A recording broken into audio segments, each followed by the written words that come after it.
Being alone in the dark is always unsettling, no matter where you are.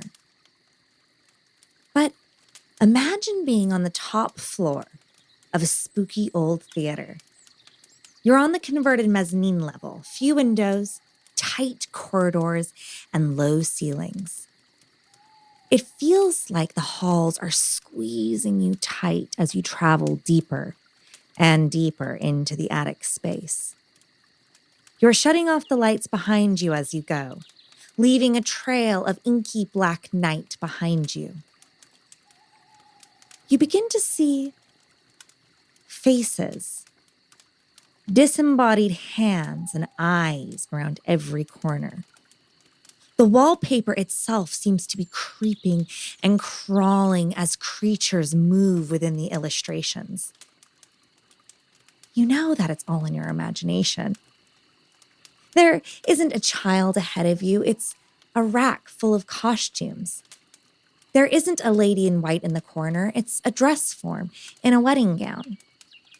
There is not a man hanging from his neck at the ceiling. It's a light fixture, reflecting a ghostly iridescent blue from the gels within it.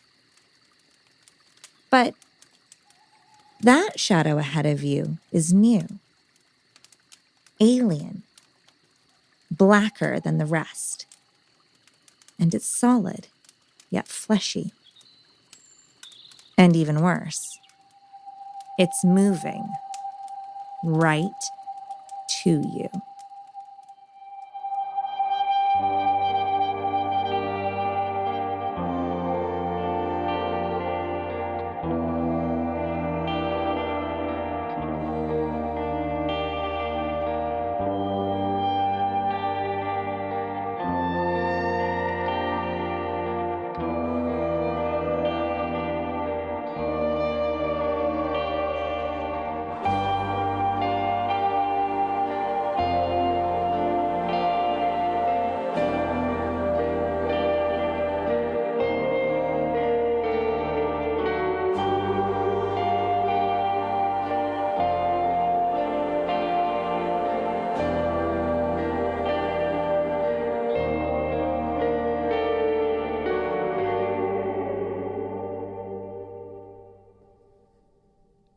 Hello and welcome to episode 12 of The West London Witch, a podcast where we share stories about those moments where we find ourselves very much not alone. Today is a very special episode because it not only takes place in my hometown of Bakersfield, California, but I also get to share with you a story about the building that shaped me into the person I am today. When Emily and Jacques Thoreau opened the Spotlight Theater in 1999, I was just 8 years old. I had been studying theater with Jacques and Emily since the age of 5, but the Spotlight Theater was the first space where I actually began to perform.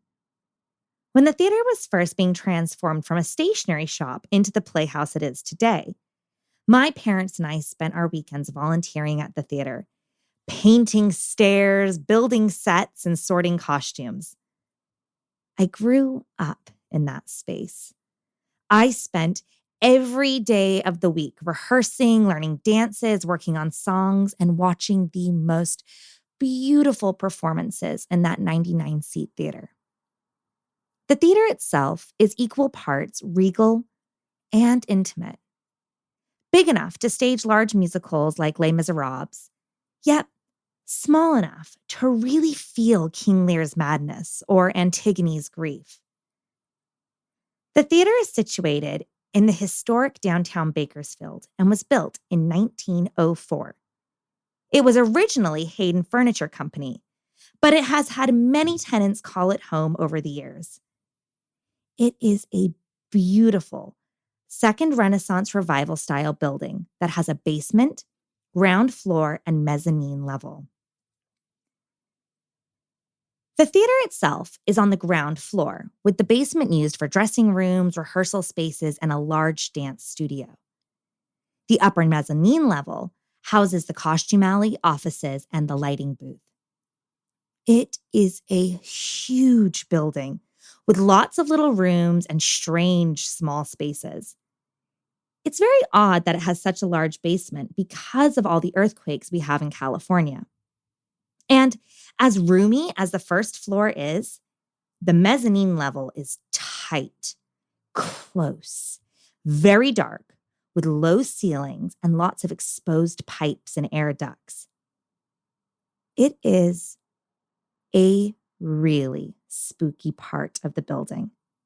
Definitely not somewhere I'd like to be alone, and especially not at night.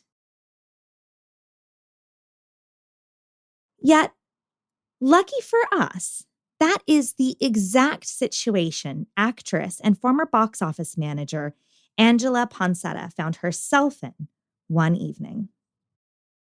So grab your flashlights, friends, because we're about to journey into one of the spookiest attics in all of Bakersfield, California.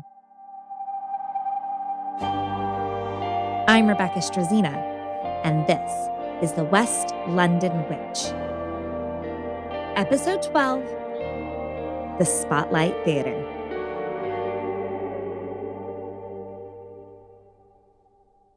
A few years ago, I was performing in a play in downtown Bakersfield, and at the theater, it was on 19th Street, and it's located in one of the most oldest and historic parts of Bakersfield, California. We were at rehearsal, and we were having a great rehearsal. There was lots of fun and laughter. We were actually performing a play about Robin Hood, so you can imagine how much fun we were having. So anyway, after rehearsal, the director gave us our notes and he said, by the way, guys, our costume designer is here. So I would like all of you to go up into the attic, meet with the costume designer to try on your clothes. And then as you finish with her, go ahead and head out of the theater. And when the last actor is out, I'll lock up and we'll call it a day. We all said, sure, that's great. So, of course, we all took our turns going up the stairs all the way up to the attic of this old building to meet with our wonderful costume designer to try on our clothes. Well, I ended up drawing the lucky straw of being the last actor to go upstairs. So as I headed upstairs and met with the costume designer, we tried on my clothes, everything fit perfectly, and she was super happy that it was so quick and done. That she said, hey, do you mind locking up the attic, making sure all the doors are closed and turning off the lights so that I can go ahead and head out? I said, sure, no problem. So I put on my clothes and I'm gathering my bag and I'm getting everything going. I'm going around and I'm shutting off the lights. And I go to head to the stairs to take me out of the attic when all of a sudden I saw something in the far corner of the attic.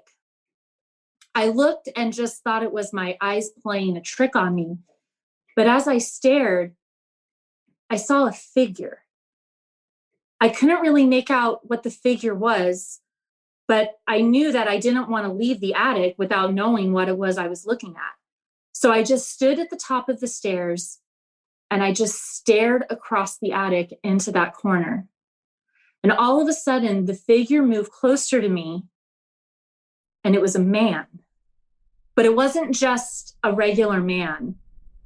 It was a Chinese man, and he was wearing incredibly old, tattered-looking clothing. The thing is, he was just staring at me. He didn't move his mouth. He didn't even blink his eyes. He just stood there staring. The first thought that came into my head was a homeless man must have broken into the building while we were trying on our costumes and made his way upstairs. So I looked at him and I said, can I help you? And he just kept staring at me. And all of a sudden, I couldn't breathe. My entire body just started to break out in goosebumps. I could feel every single hair on the back of my neck stand up. And I realized there just was something not right about this man. Angela went into total flight mode. She bolted down the stairs and burst out of the building. The rest of the cast and the director were waiting for her outside. When they saw me come through, I started screaming at them, you guys have to call 911. You have to call 911 right now. the director grabbed me and goes, "Angela, calm down. What happened?" And I said, there's a homeless man. There's a homeless man in the attic." The director was super confused. He told Angela that because it was a closed rehearsal, the theater had been locked throughout the entire evening. He had unlocked the door to let the actors out, Angela being the last one, and then was to lock it again. There's no way that there could have been any homeless people or anyone else in the building. But Angela was persistent. She insisted that there was absolutely a man up in the attic, and they had to call 911 and tell them what they had seen. The director, although was very skeptical, I guess there was a possibility that maybe someone had snuck in earlier or had been camping out there. So he wanted to get a description from Angela as to what the man looked like so they could make an accurate report to the police. He was this old-looking Chinese man, had really tattered clothing on. And as soon as I said those words, the director grabbed me and he said, Angela, we don't have to call 911. It's okay." And I said, "What are you talking about?" And he said, "Angela, I'm going to lock up the theater and we're going to go. But I promise you, everything is fine. Sweetie, I don't know how to tell you this, but you saw a ghost." I did not see a ghost. That was as clear as day. I was looking at him. I could see his eyes. I could see his mouth, his ears, his head. I could see his whole body. He was moving. That was not a ghost. That was a person. You have to call the police. "No, Angela, I promise you, it was a ghost. So we're going to lock up the theater and everything's fine." Angela couldn't stop thinking about the man in the attic. He was haunting. And not necessarily because he was scary, but because he had a certain quality about him she couldn't quite understand. Some sort of heavy emotion attached to his presence. I could never stop thinking about that old Chinese man that I saw in the attic. So a few years later, I ended up getting hired at that same theater to be their box office manager. And I was contacted by a member of the Kern Paranormal Society, and they were interested in ghost hunting at the theater. And I thought to myself, you know what? I'm going to let them do it because I want to see if they can find my old Chinese man. I told them the story and they said, absolutely, let's see if we can find him. So the one night they came in and they did their investigation, and then they went back to their offices to run all of the data that they had gathered that night. And sure enough, they did find my ghost. But the difference is, this time they didn't find him in the attic. They found him in the basement. And there was a particular spot in the basement that they found him. You see, this building that's on 19th Street in Bakersfield, California, if you know your history of our town, there was an underground tunnel system that was built, I believe, during the late 1800s. And it was actually built by Chinese immigrants that came for new opportunities. The Bakersfield tunnels are an interesting part of local history. Growing up, the legend was always that the tunnels were used as opium dens or secret passageways used to run drugs or booze during Prohibition. But the real use for them is a lot less glamorous. When these Chinese immigrants came to town, they lived in two different parts of downtown Bakersfield, creating two separate Chinatowns. You see, they were actually two separate groups of immigrants from different areas that spoke different dialects. They weren't friendly with one another and did not mix. However, in order to beat the serious Bakersfield heat, they tunneled below the city to have somewhere to cool off. After a while, these basements began to connect and create a sort of tunnel system. There was plenty of illegal activity going on. There were opium dens and gambling houses, but they were all done above ground. It is rumored that when there was a bust, the offenders would hide in the tunnels, but it's unclear as to whether or not that actually happened.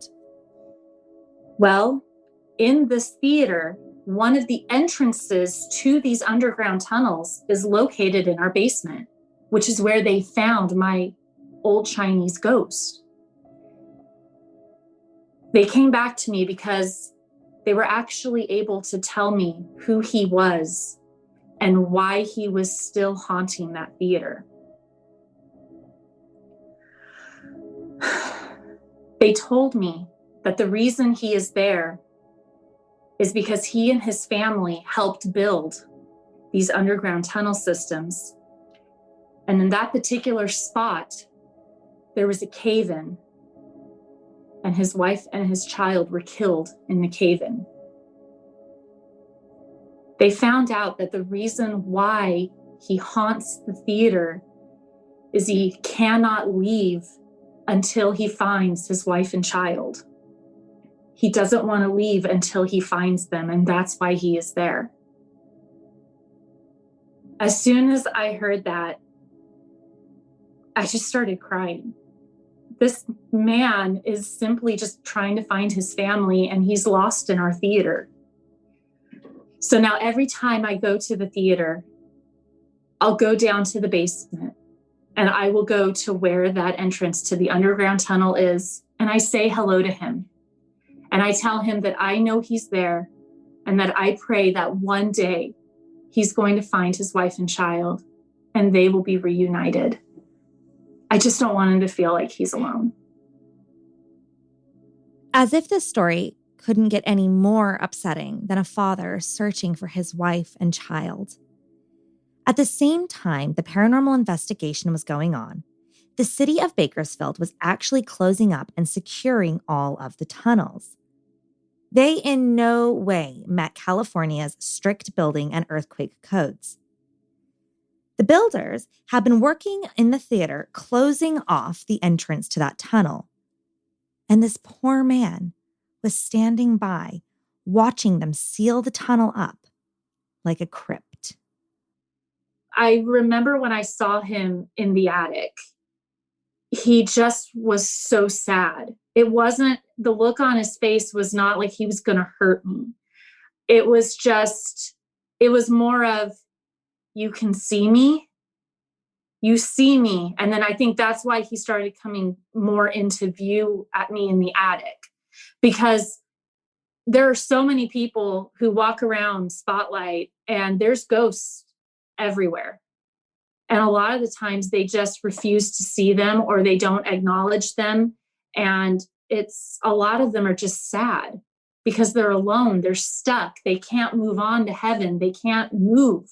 And they're just stuck here and they each have their own reasons on why they're there.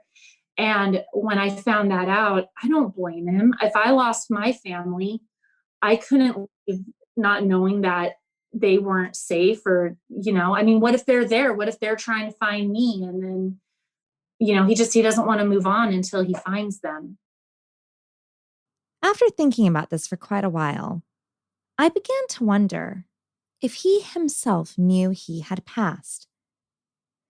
The psychics and the paranormal investigators were able to discern that the man knew his wife and daughter had died in the cave-in, but he said that he himself did not. But what if he did die in that accident? But he just doesn't know it. Maybe he thinks he survived and is searching for his wife and his child in the rubble. And now he's stuck in that strange wrinkle of fabric of being between the living and the dead.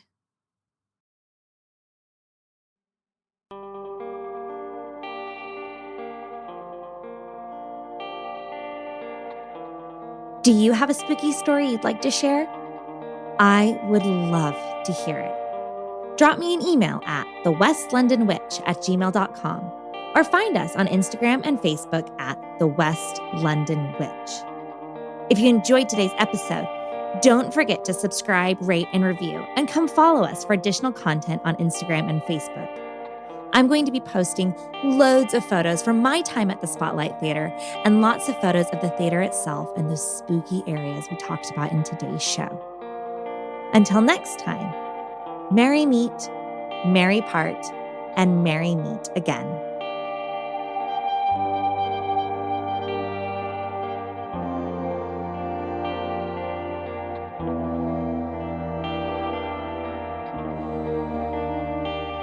The West London Witch is created by me, Rebecca Strazina. Our sound designer and production magician is the incredible Danny Cross. Our theme music was bespokely written and performed by the wickedly talented Kyle Hall. Our cover art is the beautiful collaboration between Lizzie Wilson and Jake Bowser. Special thanks to Miss Sinead Bowers, our quality control and biggest cheerleader. And thank you to you, all of our listeners all over the world. These are your stories. Thank you for sharing them with us.